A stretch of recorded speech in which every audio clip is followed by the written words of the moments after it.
temporada aí com um reserva imediato ali chegando e fazendo alguns gols, né? O João Pedro foi muito importante. Inclusive eles têm características parecidas, né? Até pela altura também. O João tem aí 1,91 m, se não estiver enganado, e o Carlinhos tem 1,95 m. Tem contrato com o Flamengo até o final do ano que vem. Obviamente não vai ter espaço no clube, né? Até fez 4 partidas nesse ano no Campeonato Carioca. O Flamengo com o time reserva, ele fez 3 gols. Aí foi pro Vitória na Série A, um desempenho bem ruim, né? 23 partidas, 4 gols. Na Série A apenas 1 gol marcado em 6 partidas. Então não foi muito bem, não teve muita sequência, né? Para falar bem a verdade. Pra você ter uma ideia, os últimos jogos foram, né? No mês de outubro, 1 minuto contra o Corinthians e 12 minutos contra o Santos. Não dava para fazer muita coisa mesmo.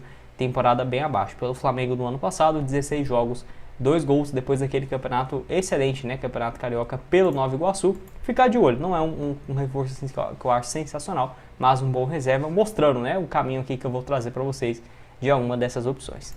Só antes de começarmos, aproveite aqui para deixar seu like, se inscrever no nosso canal. Eu me chamo Gustavo, esse é o canal Black Art Foot. Bora chegar aqui a 72 mil inscritos no YouTube, que é o nosso próximo objetivo. Eu já trouxe outros vídeos similares desse aqui, né, com alguns outros jogadores, então vou dar uma mudada aqui, né, nos atletas, e que vocês gostaram bastante, né, desse conteúdo que eu já tinha trago aqui para vocês, então resolvi trazer uma parte 2. Lembrando que além do Marcos Braz, teve também aqui o goleiro, né, o Júlio César, que ele tem uma relação muito próxima, né, com o Marcos Braz do Remo, e que ficou, né, próximo dos jogadores também nessa fase final de decisão do Campeonato Brasileiro. Então, mais um ex-Flamengo, que tem uma boa relação também, inclusive com o próprio técnico, né, o Felipe Luiz, e aí também o próprio Marcos Braz, né, que saiu bastante matéria dele falando sobre os trabalhos que ele fez no Flamengo, que teve, né, seus altos e baixos, mas que foi muito importante para os títulos, principalmente lá em 2019, que tinha tempo, né, que o Flamengo não conquistava um Libertadores, uns títulos importantes, e que de um tempo para cá ficou normal, muito por conta de algumas pessoas do passado e do presente, né, que ajudaram o Flamengo a chegar nesse ponto. Não foi por acaso. E aí, quando a gente observa o atual elenco do Flamengo, tem muitos jogadores que, beleza, não está sendo utilizado o Everton Cebolinha, tem chance dele ir pro Remo? Gustavo? Óbvio que não, porque tem um valor de mercado altíssimo, já recebeu proposta de mais de 45 milhões de reais, 2 milhões de salário por mês, não tem como. Agora, tem muitos jogadores que estão surgindo da base, alguns da base também é impossível, porque os caras valem 15, 20 milhões de euros, outros ainda não despontou como um potencial, alguns outros estavam em clubes da Série A e poderiam ser boas opções, outros vão para times do futebol português, né, porque o Flamengo enxerga essa possibilidade de mandar eles para lá.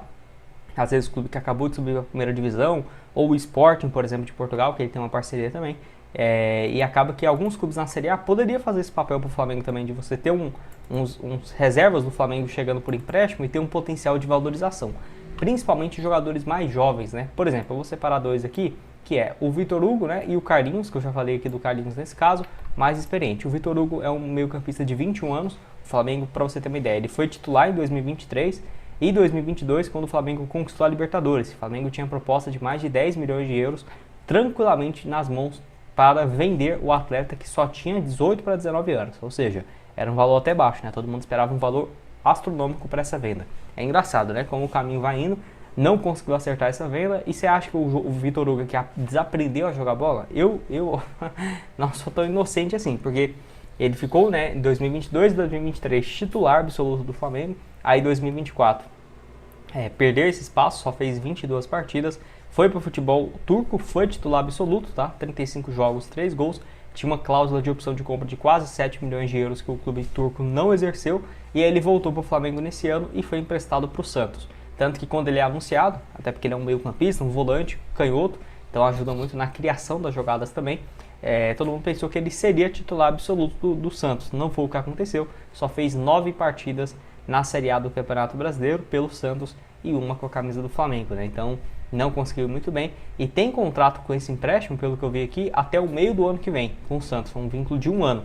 Só que como ele já não vinha sendo utilizado, vai manter o novo técnico também e o Santos na Série A, a tendência é que não vai mudar muita coisa, né?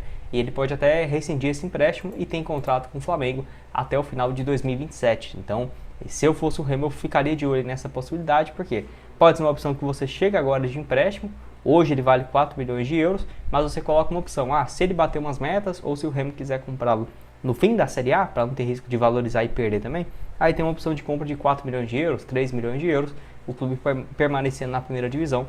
É um valor bem viável, né? Fora que poderia chegar uma parceria com o Flamengo do seguinte, o contrato dele falta 1 ano e meio para acabar, vamos colocar assim. O Flamengo fica aí com 40% de uma venda futura, o jogador com 10 e o Remo com 50, ou 60 para o Remo, 30 para o Flamengo, 70 para o Remo, enfim, pode ser alguma situação nesse sentido, além do empréstimo com opção de compra, né? Porque é um jogador que claramente, se voltar a jogar, pode ter um bom potencial. E aí também alguns outros, tem um outro aqui no meio de campo também, que é o Everton Araújo, né, jogador que até foi titular em alguns momentos dessa temporada, situação parecida do Vitor Hugo. Para você ter uma ideia, ele começou a jogar em 2023, ele tem 22 anos, o Vitor Hugo até hoje só tem 21, né, muito novo, deu muito certo, muito rápido. Ele só jogou aqui esse jogo contra o Mirassol, que o Flamengo estava com o time reserva, foi titular e foi bem, e ficou no banco de reservas na Copa do Mundo. Ele viajou, né, é um reserva aí na posição, mas que não tem conseguido jogar. Não ficaria surpreso se o Flamengo não renovasse, né? Ou não renovasse, não deixasse ele como reserva para o ano que vem, com a chegada de mais reforços e tal. Talvez seja melhor emprestá-lo ou vendê-lo em definitivo, até porque tem um valor alto também de 5 milhões de euros. Eu acho um bom jogador. Pode deixar a sua opinião aqui embaixo. Mais um aqui também é o Juninho, um jogador que foi comprado pelo Flamengo por 5 milhões de euros. É um atleta que teve especulações no mercado de que os clubes do Japão e do México demonstraram interesse na sua contratação. E aí o que acontece? Ele até jogou a final da Libertadores, está lá no Mundial, mas não deve ser muito utilizado, 32 jogos e 4 gols.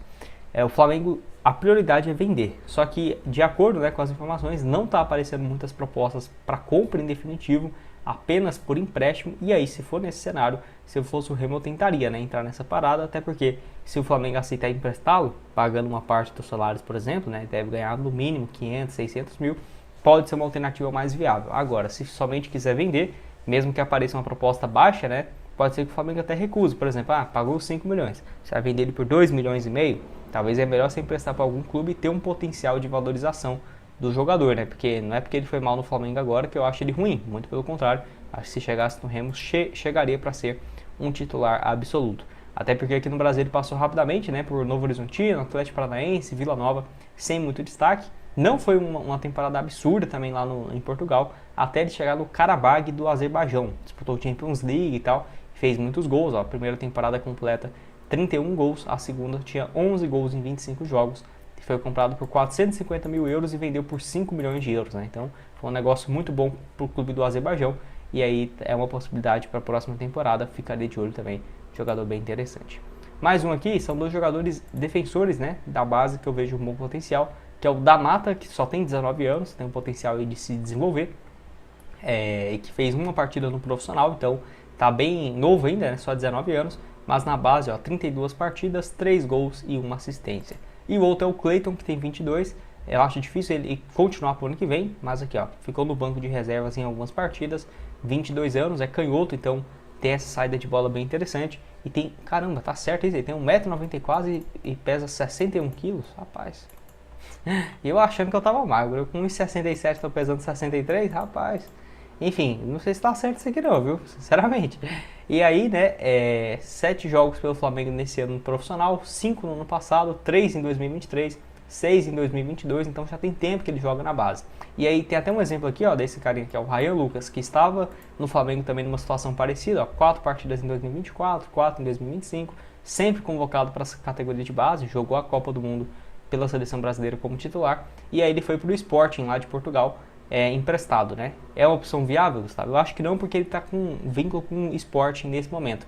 Ele fez 7 partidas na base e uma já no time principal do Sporting, né? No campeonato português. Então, por exemplo, o Cleiton, o Flamengo faz muito isso. Os jogadores que não estão sendo muito utilizados, você cede eles, por exemplo, a algum clube português. Nesse caso foi um clube grande, né? O Sporting, mas às vezes pode ser o Paços de Ferreira, o Casa Pia, o Aves, por exemplo.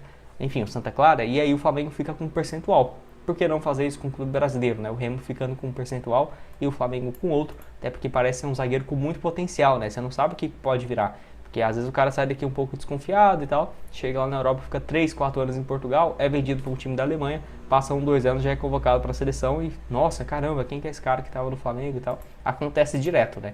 É um zagueiro que claramente tem muito potencial e o Da Mata é mais jovem, né? Mas ficarei de olho aí também por um cenário não tão distante.